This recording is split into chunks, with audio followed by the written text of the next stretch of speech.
which will essentially help your patrons share their interests and help with your curation and purchasing going forward on the digital collection. So I'm going to share my screen, and first off, I'm going to demonstrate what the Libby experience currently looks like, and then what it will look like, and then your user experience on Marketplace. So we will go over those 3 steps, and then at the end, we'll go through some questions and answers for any items that you may have after the presentation.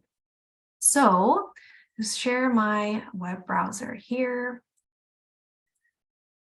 Okay, so we'll close out of here. We should see your Libby right now. So this is currently what the Shortgrass library system Libby app looks like when I log in. It does prompt us to sign in with a library card or get a card. And it shows all of your curated lists and guides that you have created for your library patrons to see and navigate once launching the app. So an example I'm going to use is searching for an author from Dolly Alderton was what I used before, because I noticed that you had a title of Dolly's in your collection. So right now, when a patron is searching for a title by Dolly Alderton, they can see her titles here that are currently existing in the digital collection. Nothing that is unowned or the ability to recommend. So starting June 1st, we are going to be expanding this search result to show unowned content that a patron then can subscribe to and be notified if it does get added to Shortgrass's library collection. So right now, this is what the search looks like. When I go to filters, we have essentially enabled this feature. It just is grayed out at this time. A patron's not able to enable it, but after June 1st, they will be able to select deep search in this box and expand that search result engine to go past just one result. So it says right now, deep searching is not available. Try switching to another library and repeating your search. If you, after this presentation, want to turn on deep search before June 1st, we definitely can, so that this is not grayed out anymore. But really, you would have to have a very keen library patron who would be going to the filters in the very bottom to notice this as well. So what this is going to look like in June 1st is I'm going to use our testing site, which is called My Digital Library. And I'm going to be searching the same author. So Dolly Alderton. So right now, since this is a test website, it's going to show all the owned titles that are within this collection. And it can see that there's a search result of 3 titles in the collection. The same, everything I know about love that was involved in your collection, plus the audio version and a similar result title. So this is currently how it displays. If there are 0 potential search results with this deep search enabled, it will automatically turn on. But since there are existing titles that are a potential match to this author search, they will pop up as is, just the 3 or 1 title. So at the bottom of the screen, we have this text display. If we looked at the existing one, we saw no text. It was just a swivel. Here, we don't have that. We have a text that is actually hyperlink to the filters, or if you're on the app on a mobile tablet or a mobile device, you can click this text and it will open up the filters. So it's notifying the patron that deep searching is available in the filters of this list. Deep searching means expanding that catalog of all content available within the marketplace inventory. So we're going to click that and it opens up the filters. We can also access the filters through the filter button here. So there's 2 ways. And we can scroll to the very bottom where deep search now is enabled. So it says include titles that your library doesn't have. This is automatically applied when there's no results found in the library. So since there were 3 results, it didn't automatically turn on, but I can turn it on now. So now that I've done that, those 3 results have resulted or turned into 42 potential titles that are a match to Dolly Alderton search engine.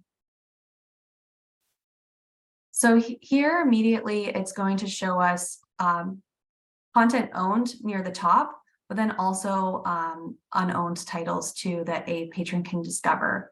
So how we can indicate that it's not owned by the library, if I even hover over it, says not owned by the library, but you can add a notify me tag. It's going to have a gray card and a bell symbol for a notification feature. It also changes the borrow text to notify me. So you can see that this will direct us to the tags to set up a notify me, or a patron can go tag and add it to the smart tag notify me shelf. So tagging is something we're already able to do. We're able to set up tags for magazines or other authors that we want to subscribe to their new content that's being added to the collection, as well as series. So to do so, I'm going to select that here. And I've just successfully created a smart tag. The first time, since this is a demonstration, I've already done this demo before. The first time you do open it up, it will have a disclosure of explaining what a notify me tag is. And that messaging does clearly state that it is not owned by the library, that we will notify your interest to the library. And if they purchase, you will receive a notification. So there is that disclosure before setting up a tag, but it's only on the first time that a patron selects notify me or tag notify me. So once a patron has set up this notify me tag, it will essentially highlight this little shopping tag here at the bottom. And to find it, I can go to the menu bar here on the shelf. Loans, holds, tags. It will now live under the tags and the smart me tag or smart tag notify me. If I want to edit this, I definitely can. I can click on the title or here and remove the tag by just selecting the bell symbol, and then it will be removed if I refresh. Or it should be. This is testing environment, so sometimes it doesn't always work, but they can be edited there. If your library does purchase this title that's been marked for notification, the patron would receive either push notification or an email, depending on what their preferences are. So we do recommend that if we go into the main menu here in the app or on the website, we go to settings, manage notifications. Right now I have everything set up to menu badge, and menu badge is that messaging on the top in the menu bar. If I wanted to get email notification for my notify me title recommendations or the author or series, I can just set these up by selecting the email button. So reason why we do recommend or point out this feature to our patrons and to our library staff is that once a library purchases a title that has been marked for notify me, and let's say there's 7 notify me tags, all 7 cardholders are going to be notified at the same time. And a patron does have to go in and make place a hold or a checkout in order to get that title. So if they want to get it first, email would be a more quick response than just push notifications in app on the menu bar. And again, this is the menu bar here. And it will show us details here. So that's essentially how a patron is going to use notify me tags. They're going to discover titles that are not owned in the collection and have the ability to make a notification tag so that if it does get acquired by the library, they will then receive a notification in-app or by email to make a checkout or a hold. So the benefit of this is to make mindful checkouts. Before we had recommend to library on our Overdrive site for our library partners. And it wasn't, it was being used solely by those who were familiar with the website. And we wanted to have something available on the Libby app so that patrons could discover unowned content and make those recommendations if they weren't able to see titles that they wanted to check out on Libby, so that they know that they are available, just not yet owned by the library. If by chance your library patron has multiple cards, sometimes it's possible that we see multiple library cards linked on their Libby account. That notify me notification gets sent to each library system linked to their account. And if any of those libraries purchase the title or content, it would be removed from your list as one less notification tag to fulfill because it is a shared effort. We don't see this too much in Canada where patrons have multiple library cards. This is more of a feature benefit, we'd say maybe in the States where our library partners, our patrons have multiple cards. So I'm going to just jump over now to the admin profile to show you what this data will look like in Marketplace for you. So I'm logged into the admin profile here for Shortgrass, and right away I can see on the homepage, we see a new Discover search result here. It says new patron interest manager. It says that we don't have any patron interest manager plans yet.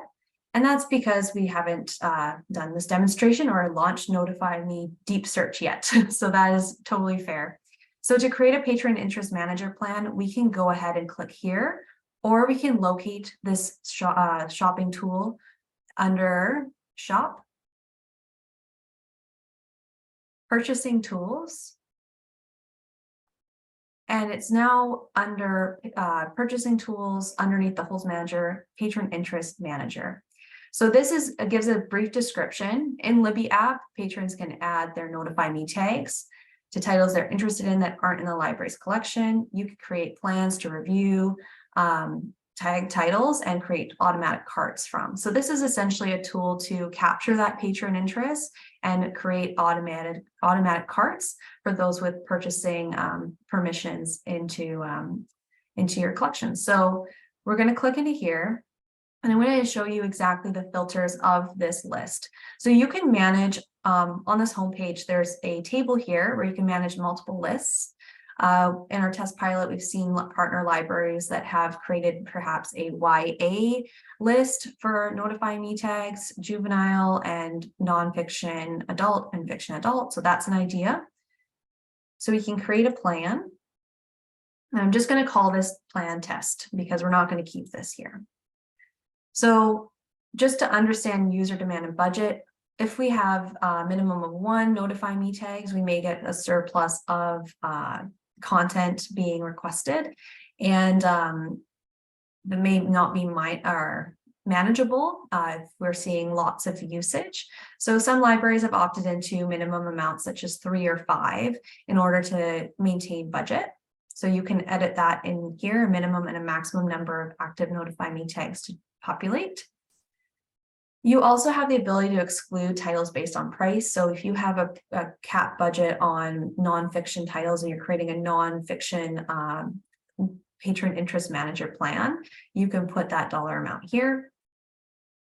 And you can exclude titles that are currently pending in other carts or include them all. It's up to your demand and budget policy there, or limits. So collection development policies, this is where you're going to be able to edit the type of format, the type of lending model, and then also the type of pre-order and weeded titles.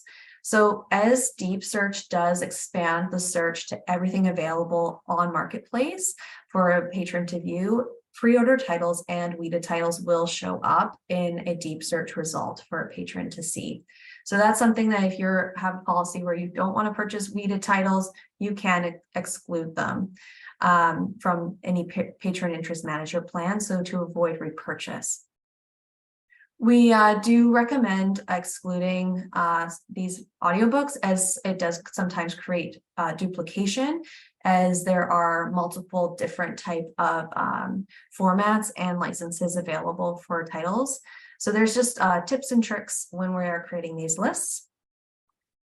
And you have the ability to filter through these parameters when it comes to traditional publishers, indie authors, audiences, and languages. So if you were wanting to include only adult fiction, you could move all of them over and use the arrows to just transfer over desired information. At the last filter here is the automate cart. So you have different functions or options when it comes to creating a cart that can align with your purchasing. There's a daily option, weekly, monthly, or twice a month, or once a month. So depending on how frequently you're purchasing content, we can align automated carts to collect all the notify me tags over that time to then transfer over to a cart for you as well. Also, ability to set limits and X amount of copies per title of notify me tags. So you have those options there too to make sure you're managing the holds ratio that could potentially happen when fulfilling a tag. So I'm going to go no just for the testing purposes, and we're going to go save. And now this is going to generate a list. So we have 463 titles already marked for interest in your library system. So what this is generating from is, since you don't have deep search enabled, notify me tags have existed in the system forever. So we have the ability, if I go back to your library system here, I can go tag and create a notify me tag through here. And essentially when I do that, it's going to highlight all of Dolly Alderton's titles that are unowned in here. So this is why we want to be mindful when we are using these plans and creating more parameters and filters when it comes to patron interest, because otherwise you'd be buying a lot of collection that becomes unmanageable. One exciting part about this tab or this table is that it includes weeded status and the ability to unweed titles directly in this table as well. If you're wanting to do manual carts, you can select the check marks on the side here on the left-hand side and convert them into a cart.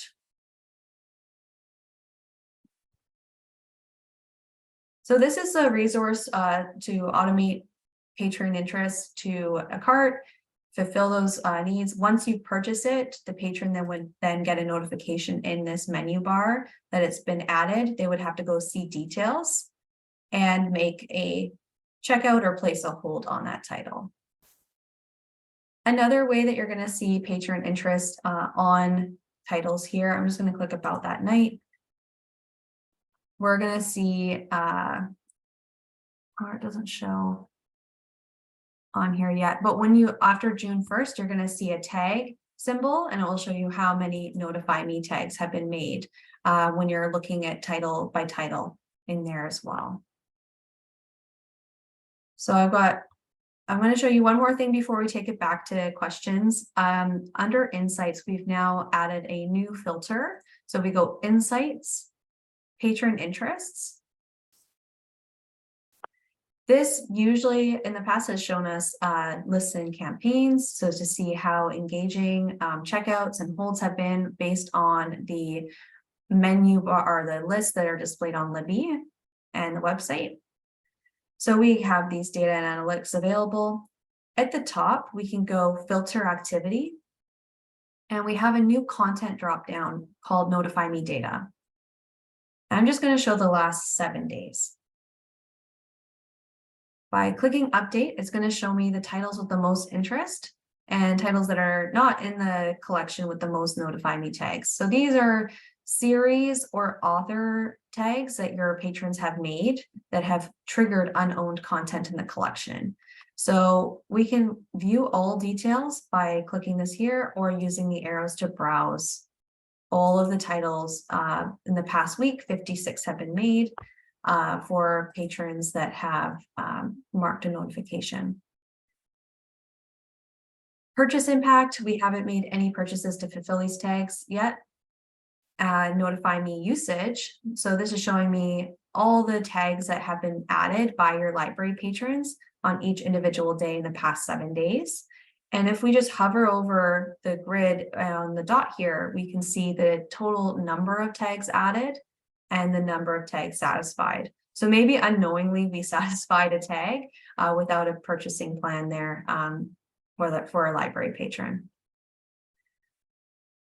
And this last data analytics shows us the number of notify me tags per user. We included this data because with recommend to library on our Overdrive website, there was a minimum number of recommendations a patron could make. with notify me tags, it is unlimited. There is no maximum that we can set for a user to make. So this is just showing us how they're engaging to make sure that the tags that are being set up are being manageable, and we can maybe address who are very keen in the majority of users. So by hovering over, it will show us the number of tags by patron. So we can see that on May 8th, there was one patron that made 6 to 9 tags in that one day, and then 3 that made at least 1. And I can see here on May 13th, there was one active user that made 10 plus tags on their account as well. So I'm just going to, I'll share another resource that we have here. I didn't preload, but I'll go FAQ, deep search. So this is a resource that we have available on the Overdrive Resource Center, and it's showing the frequently asked questions about the user experience in Libby, the marketplace tools for library partners, and then those who had the recommend to library sunset questions and answers. So here we can see and use this plus symbol to expand where these terms came from. At the very bottom of this page, they're second last. We have the ability to download a marketing kit. So if you're wanting to create public announcements on websites, blog posts, there's a how-to guide that can be shared in the library as well when promoting this feature on Libby app. And one of the questions that's come up a lot during these presentations is this an opt-in, opt-out feature? Because before recommend to library was. And yes, if your library system does not want this, we can put together a case and opt out, but we're hoping that this is a benefit to capturing more patron interest for your library collection and developing more digital content. So that is the presentation. I'm going to stop my share now and take it back to questions. It doesn't leave too much time. I'm sorry. Okay, we're not in a big rush. Any questions from the room here? No? Any questions from anyone who's joined us online? Please feel free to unmute yourself and just ask your question.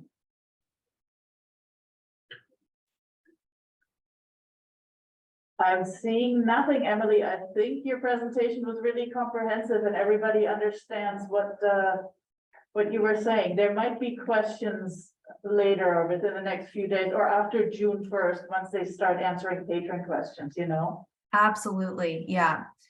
We had launched this earlier in March for those who had recommend to library already, so that they gave time, as we had the Overdrive app sunset recently happen on May 1st, the recommend to library feature sunset as well. So we gave a bit of a head start to those library partners that were enabled with that feature.